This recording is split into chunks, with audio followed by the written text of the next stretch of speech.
أمور الدنيا والدين والصلاة والسلام على أشرف الأنبياء والمرسلين سيدنا ومولانا محمد وعلى آله وصحبه أجمعين. سبحانك لا علم لنا إلا ما علمتنا إنك أنت العليم الحكيم وتب علينا إنك أنت التواب الرحيم.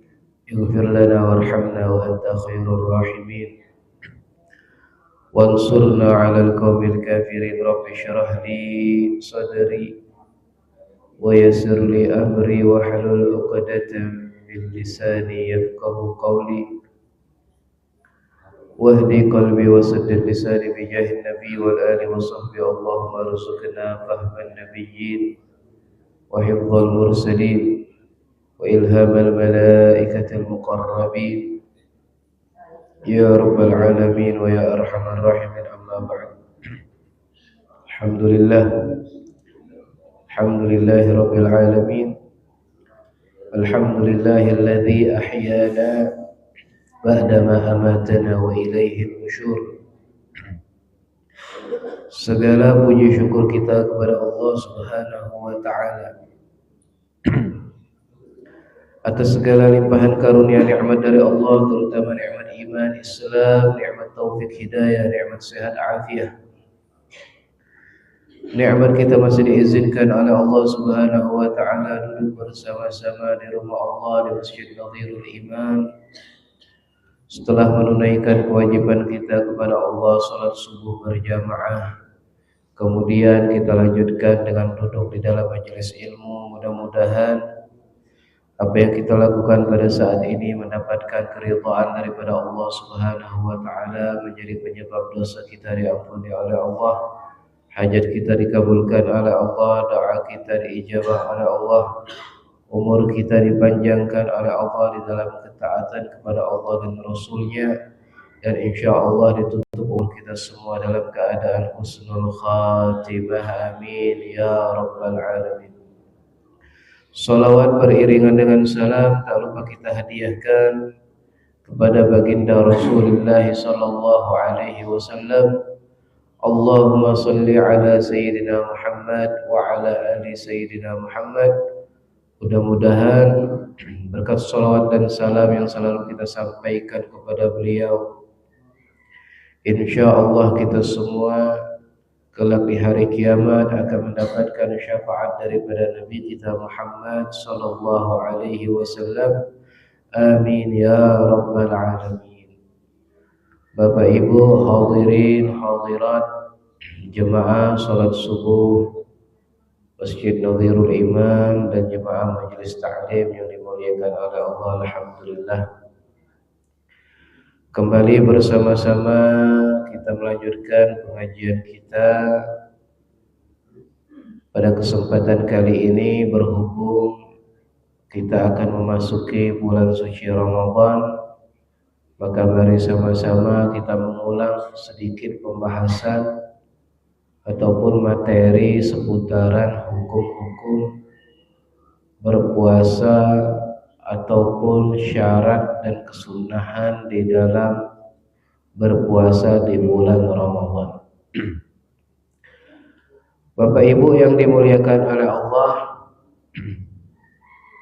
puasa adalah merupakan salah satu kewajiban yang Allah tetapkan kepada seluruh umat manusia, bahkan sebelum umat ataupun sebelum syariatnya baginda Rasulullah sallallahu alaihi wasallam.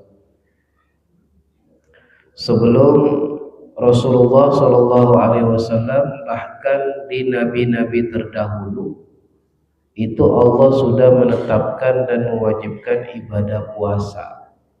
Sebagaimana yang kita sering dengar di dalam ayat Al-Qur'an, ya ayyuhalladzina amanu kutiba alaikumus shiyam kama kutiba alal ladzina min qablikum la'allakum tattaqun. Allah wajibkan berpuasa atas kalian wahai umat Nabi Muhammad, sebagaimana Allah wajibkan puasa tersebut atas umat-umat sebelum kalian, agar kalian semua menjadi hamba Allah yang bertakwa.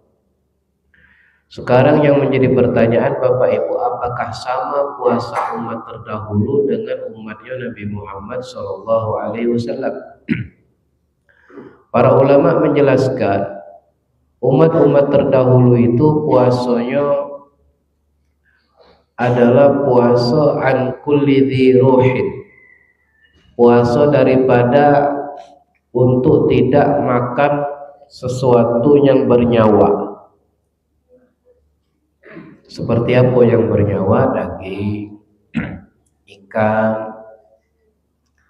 ayam, udang, pokoknya yang ada nyawanya itu dilarang dimakan. Jadi mereka puasa.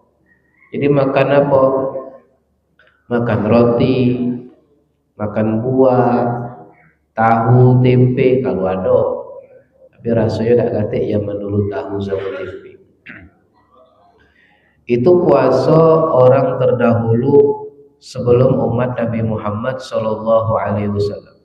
Jadi mereka mengurangi ataupun bahkan tidak makan sama sekali hal-hal ataupun daging-dagingan, vegan bahasa kita, vegetarian, tidak makan sesuatu yang bernyawa. Ada lagi disebutkan di dalam Al-Quran sebagaimana lewat lisannya Sayyidatuna Maryam, inni nazartu lirrahmani sauman falan ukallimal yawma insiya. Aku bernazar kepada Allah, kata Siti Maryam, puasa, dan puasanya aku itu tidak berbicara kepada orang lain. Jadi salah satu bentuk ibadah puasa mengurangi ataupun bahkan tidak berbicara kepada orang lain. Siti Maryam. Siti Maryam ini laki-laki atau perempuan? Perempuan, namanya Siti. Kalau lanang namanya Soto. Ayo. Siti Maryam mengurangi bicara. Ini sebagai contoh ataupun tauladan bagi ibu-ibu. Perempuan itu sifat yang mulianya, yang agungnya, yang istimewanya tidak banyak berbicara. Walaupun secara penelitian itu perempuan itu dalam satu hari harus mengeluarkan beberapa ribu kata-kata. Perempuan itu berapa ribu? Kayak puluhan ribu lah sehari. Kalau tidak terkeluar, biasanya perempuan itu dia sumpah bawaannya. Nah, ibu-ibu kalau memang nak mengeluarkan kata-katanya, keluarkanlah kepada suami-suaminya. Jangan mengeluarkan kata-kata ataupun obrolan ataupun ngerumpi sesama ibu-ibu. Karena itu bisa mendatangkan hal-hal yang berbau negatif, kakek jatuhnya kepada gibah, ngomongi wong, fitnah, adu domba, bercerita aib. Semakin senyap ucapan itu berarti semakin serius perkataannya. Kalau udah ibu-ibu bercerita dengan isyarat itu berarti itu bahasanya sudah tinggi biasanya. Jadi kalau Siti Maryam itu ibadah puasanya mengurangi bicara. Inni nazartu lirrahmani sauman falan ukallimal yawma insiya. Tidak berbicara sama sekali kepada manusia. Itu puasanya Siti Maryam. Puasanya umat Nasara tidak makan sesuatu yang bernyawa. Di dalam syariat Nabi Muhammad SAW, puasa dibuat lebih sempurna dan dibuat lebih lengkap. Tidak makan dan tidak minum, mengurangi bicara, dan juga memperbanyak ibadah kepada Allah Subhanahu wa Ta'ala. Jadi syariat Nabi Muhammad ini Bapak Ibu sebagai pelengkap syariat-syariat terdahulu yang Allah tetapkan kepada nabi-nabi terdahulu dan umat-umat terdahulu. Jadi puasa yang paling sempurna, yang paling lengkap, yang paling hebat, yaitu puasanya di syariat baginda Rasulullah sallallahu alaihi wasallam. Puasa itu sendiri Bapak Ibu Allah tetapkan, wajibkan kepada Nabi Muhammad pada tahun kedua daripada Hijriyah, di bulan Sya'ban. Rasulullah sallallahu alaihi wasallam beliau berpuasa sebanyak 9 kali selama seumur hidup beliau. Cuman dapat 9 kali puasa. 8 kali itu hitungannya 29 Ramadan dapatnya. 1 kali 30 hari.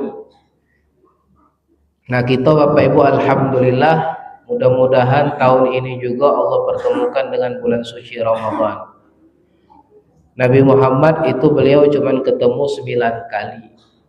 Semakin banyak kita ketemu bulan suci Ramadan, maka semakin besar peluang kita untuk mendapatkan ampunan penuh daripada Allah Subhanahu wa taala. Mungkin kita semenjak balik sampai detik ini sudah berumur berapa tahun, ada yang 40, 50, bahkan 60 tahun, sudah banyak menjumpai bulan suci Ramadan. Ada yang di antara kita mungkin sudah mendapati bulan Ramadan itu sebanyak 30 tahun. Ada yang 20 tahun. Ada bahkan mungkin 50 tahun. Nah ini syukur alhamdulillah Allah masih pertemukan kita terus dengan bulan suci Ramadan.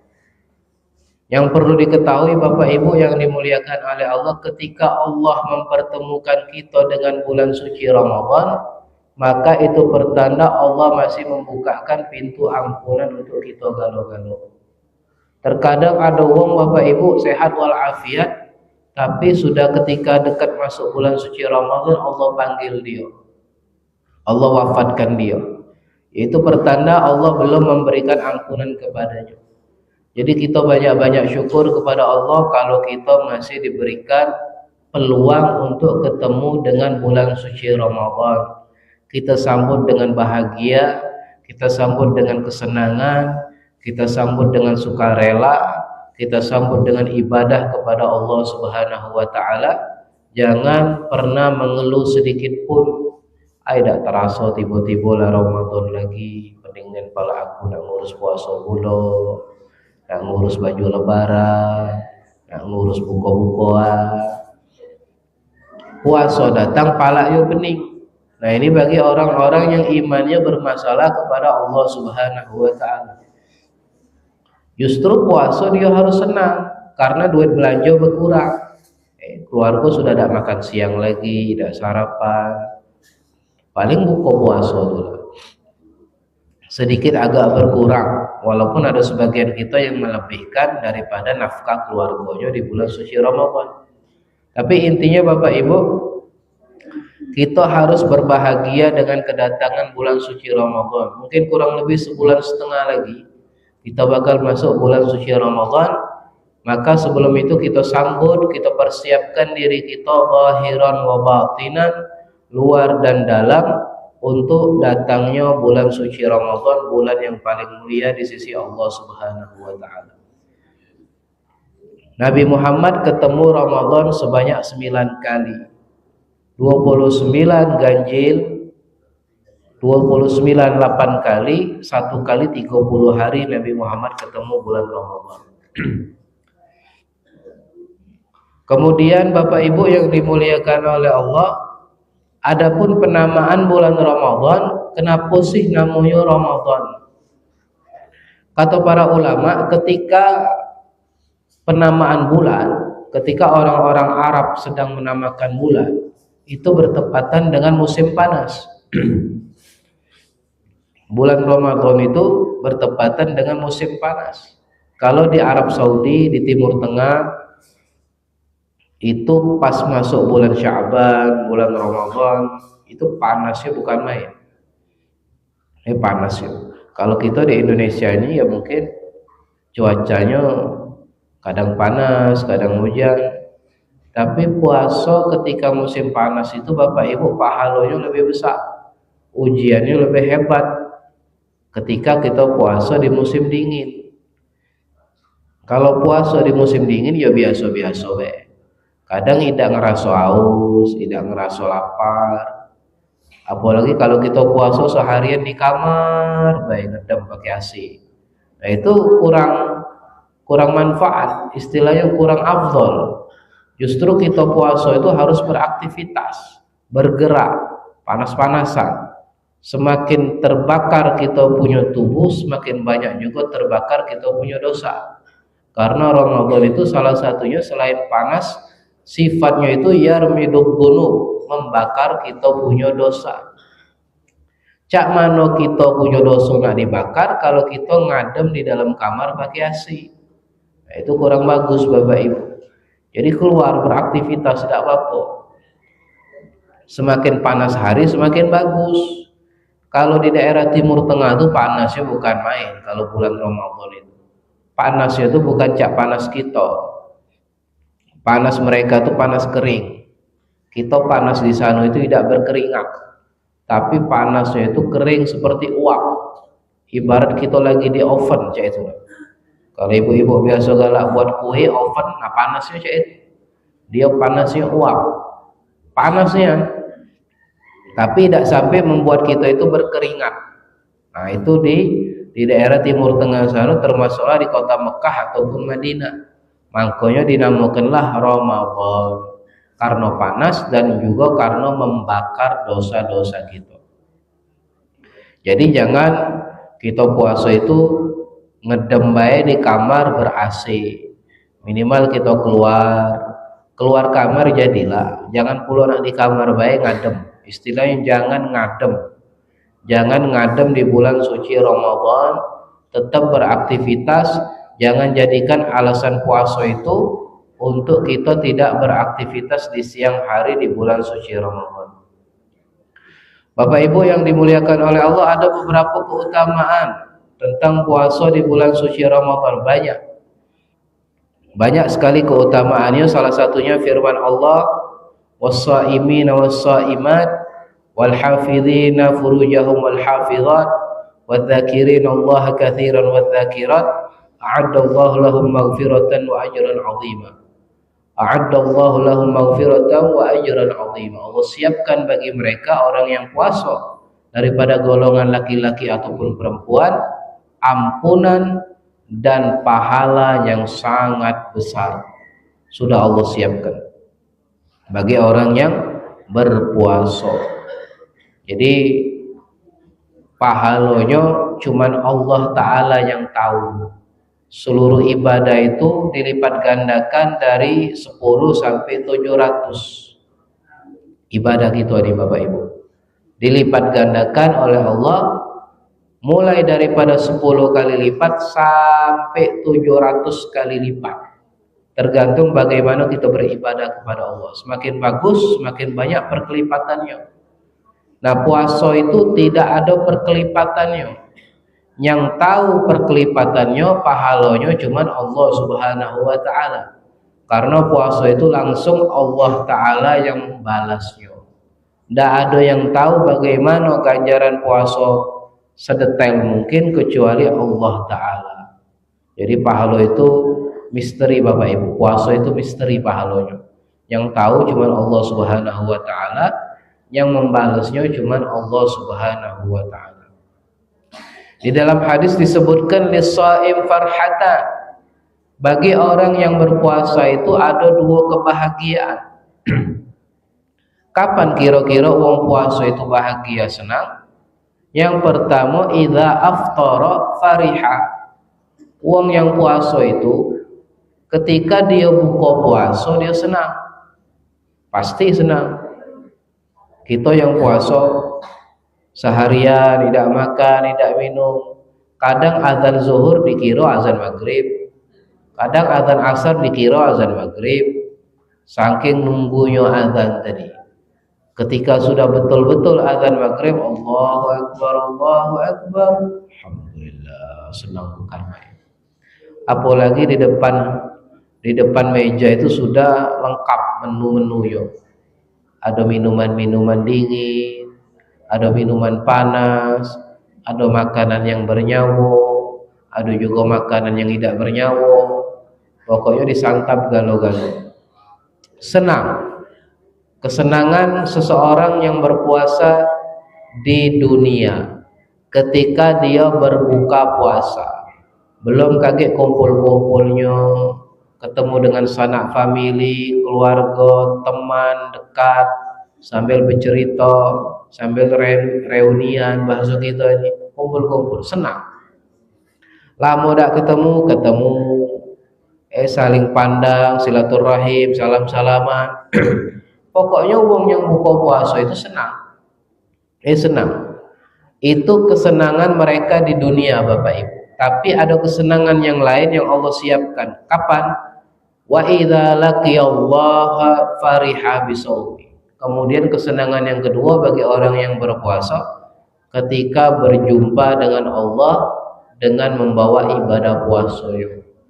Orang yang berpuasa kelak di hari kiamat akan berjumpa dengan Allah Ta'ala. Bagaimana modelnya? Wallahu a'lam. Kelak dia akan berjumpa dengan Allah. Nah, ini kesenangan yang hakiki, kesenangan yang sejati yang bakal Allah berikan bagi orang-orang yang berpuasa semata-mata karena Allah Ta'ala. Kemudian keutamaan puasa juga disebutkan di dalam hadis shamtus shaim tasbih. Diamnya orang yang berpuasa itu adalah tasbih. Diamnya orang yang berpuasa adalah tasbih. Jadi kalau lagi puasa tak pula nak banyak ngomong. Diamnya kita itu tasbih. Tasbihnya kita itu berlipat ganda pahalanya. Jadi kalau memang tidak galak bertasbih, berzikir, lemahlah kita pilih diam. Kalau kita bisa berzikir, bertasbih lebih bagus. Diam nyoba ibadah wong yang puasa itu. Wa daumuhu ibadah, dan tidurnya juga dihitung ibadah. Wong yang puasa ini. Walaupun hadis ini banyak yang berkomentar tentang kesahihannya, tapi ini riwayat Ahmad. Riwayat Imam Ahmad. Tidurnya orang yang puasa itu ibadah. Bukan berarti kita banyak tidur. Tapi seandainya kalau kita keluar beraktivitas, ada potensi bakal bermaksiat atau potensi berbicara tentang aib orang lain, lebih lemahlah kita di rumah milih tidur. Jadi itu tolak ukurnya Bapak Ibu. Bukan berarti tidur baik itu ibadah, bukan. Seandainya kalau bangunnya kita itu ada potensi bakal menimbulkan maksiat ataupun mengurangi pahala puasa, maka lebih baik kita tidur. Tapi kalau sekiranya tidak ada masalah kita keluar beraktivitas, tidak menimbulkan hal-hal yang berbau maksiat, justru sebaliknya mendatangkan pahala, maka lebih bagus kita tidak tidur. Jangan kita puasa itu sepanjang hari, siang hari tidur pula. Habis sahur tidur, sholat subuh. Kadang sampai selesai sahur belumlah sholat subuh lah tidur. Tidur kaget bablas tidak sholat subuh. Nah cak mana wong puasa tidak sholat subuh itu cak mana? Cak mana ceritanya? Puasa tapi tidak sholat. Itu memang puasanya sah, tapi di balik puasa tersebut dia melakukan dosa, yaitu meninggalkan sholat, yang mana itu lebih hebat daripada ibadah puasa. Jadi kalau sahur Bapak Ibu jangan tidur lagi. Kalau sahur itu tunggulah waktu subuh. Selesai sholat subuh nak tidurlah. Makanya sahur itu jangan cepat ego. Kadang sahur jam 2 pagi sudah masak-masak, jam 3 lah makan sahur, habis jam 3 tidur lagi, kekenyangan perut, bangunnya jam 7 pagi. Jadi cak mana sahur? Ya sahur jam 4, setengah 5. Kalau subuh anggapnya subuh jam 5, berarti sahurnya setengah 5. Tidak sempat Pak Ustadz masak-masak. Sempat kan cak mana caranya? Buatlah masakan yang sekiranya ringkas-ringkas baik. Sahur itu tidak perlu nak berat-berat ikut. Kalau Nabi itu sahurnya cuman pakai kurma, beberapa butir kurma sama air, kadang susu. Dan itu sahur kadang nak berat-beratnya.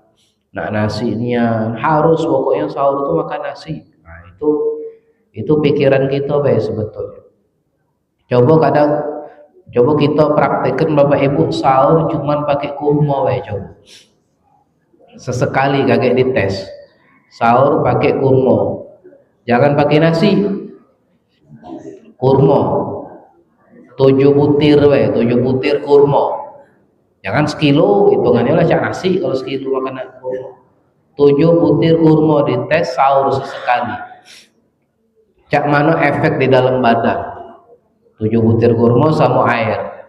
Kalau ada susu susu beruang kayak susu apalah terserah. Nah itu kita tes, cak mana keseharian kita, apakah lebih semangat ataukah sebaliknya lebih lesu. Coba Bapak Ibu bandingkan kaget, tes sesekali sahurnya pakai yang ringan-ringan entah kurma, pisang, ataupun buah-buahan, ataupun yang agak sedikit setengah berat, misalnya apa yang setengah berat nih? Kapal selam. Kalau beratnya itu. Pokoknya yang ringan-ringan lah Bapak Ibu. Tes kaget bagaimana efek samping kepada tubuh kita tengok. Jadi kalau memang nak tidur ya silahkan tidur, tapi dibandingkan dengan bagaimana nanti keseharian kita. Kalau sekiranya banyak hal-hal yang negatif, lebih baik kita tidur. Kalau tidak ya jangan kita memperbanyak tidur. Wa du'a'uhu mustajab, dan doa orang yang berpuasa itu mustajab, dikabulkan oleh Allah. Dalam 12 bulan Bapak Ibu, ada 1 bulan yang memang setiap hari itu potensi doa kita cepat dikabulkan oleh Allah. Itu di bulan suci Ramadan. Tidak terpaut dengan waktu ataupun tempat. 1 bulan penuh doa kita itu cepat diijabah oleh Allah. Apalagi di tempat-tempat ataupun di momen-momen tertentu lebih cepat lagi. Seperti di dalam beberapa hadis disebutkan sebelum ataupun menjelang berbuka puasa kita banyak-banyak berdoa, itu lebih cepat lagi dikabulkan oleh Allah. Di luar daripada itu, intinya 1 bulan penuh selama di bulan suci Ramadan doa kita itu mustajab, dikabulkan oleh Allah. Dikabulkan dalam artian cepat dikabulkan oleh Allah. Makanya kita banyak-banyak berdoa di bulan suci Ramadan. Jangan kita memperbanyak hal-hal yang tidak bermanfaat, terutama khususnya di dalam perkataan-perkataan. Bicara yang tidak bermanfaat, kaget jatuhnya kepada perbuatan maksiat. Wa amaluhu mudha'af, dan amal perbuatan kita dilipat gandakan oleh Allah. As-siyamu junnah, puasa adalah perisai, wa hisnun hasinun, dan perlindungan daripada api neraka Allah Subhanahu wa taala. Nah, itu tentang keutamaan puasa. Kemudian Bapak Ibu yang dimuliakan oleh Allah, ada beberapa hukum puasa. Puasa itu terkadang menjadi wajib, terkadang menjadi sunnah, terkadang menjadi makruh, dan terkadang puasa itu hukumnya haram. Kapan puasa hukumnya wajib? Puasa hukumnya wajib ketika di bulan suci Ramadan, wajib puasa. Kemudian kapan lagi puasa wajib? Ketika puasa qadha, kita punya utang, maka mengqadha puasa di bulan suci Ramadan itu hukumnya wajib.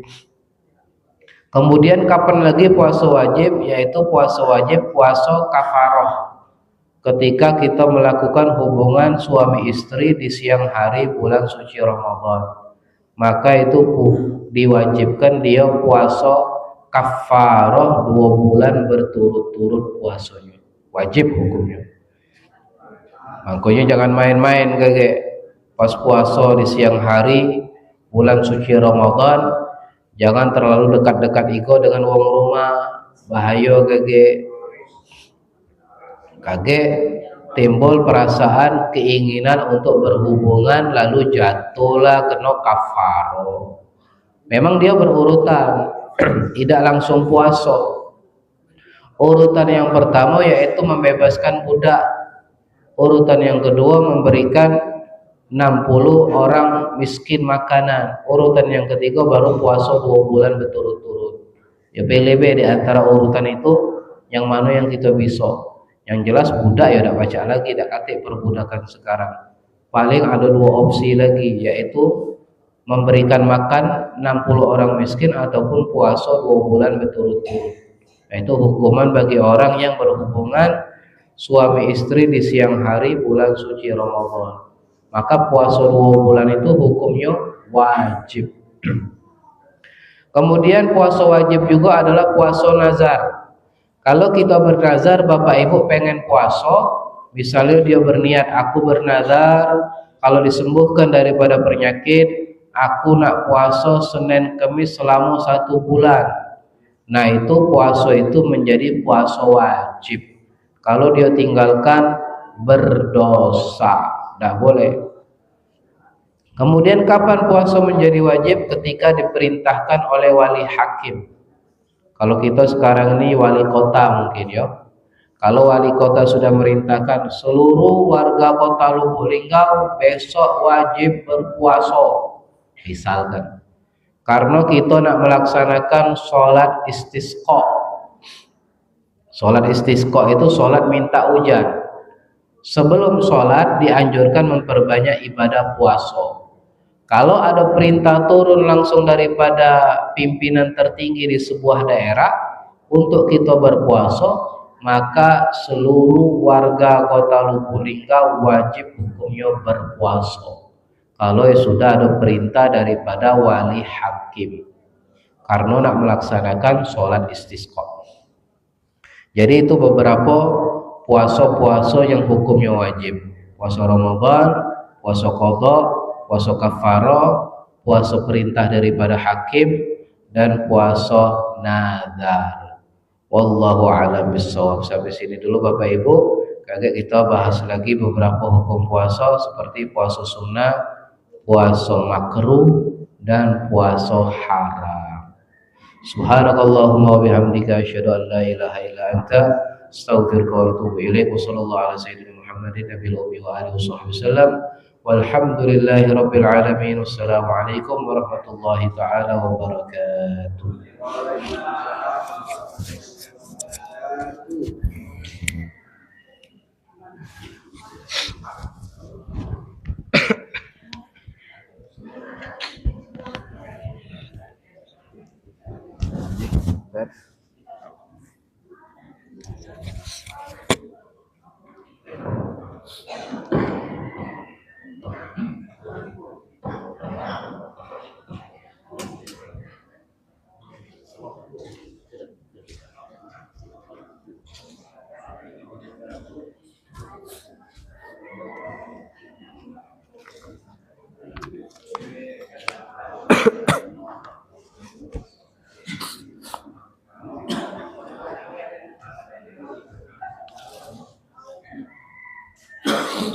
Ya, engkau.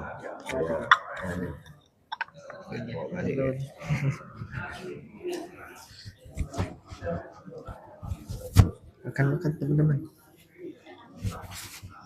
Ngapa aku ngambil lagi? Kalau yang di sini ada.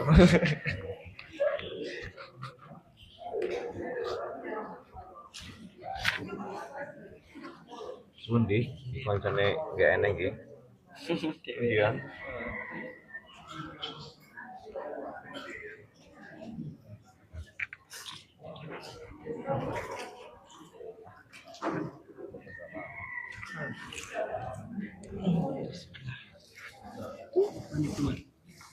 Interview makanan.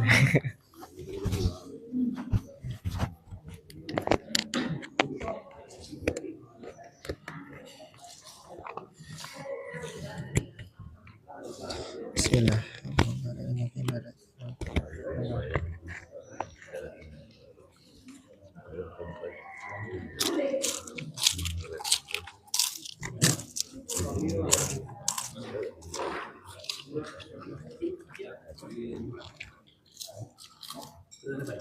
Kenapa ada kerupuknya?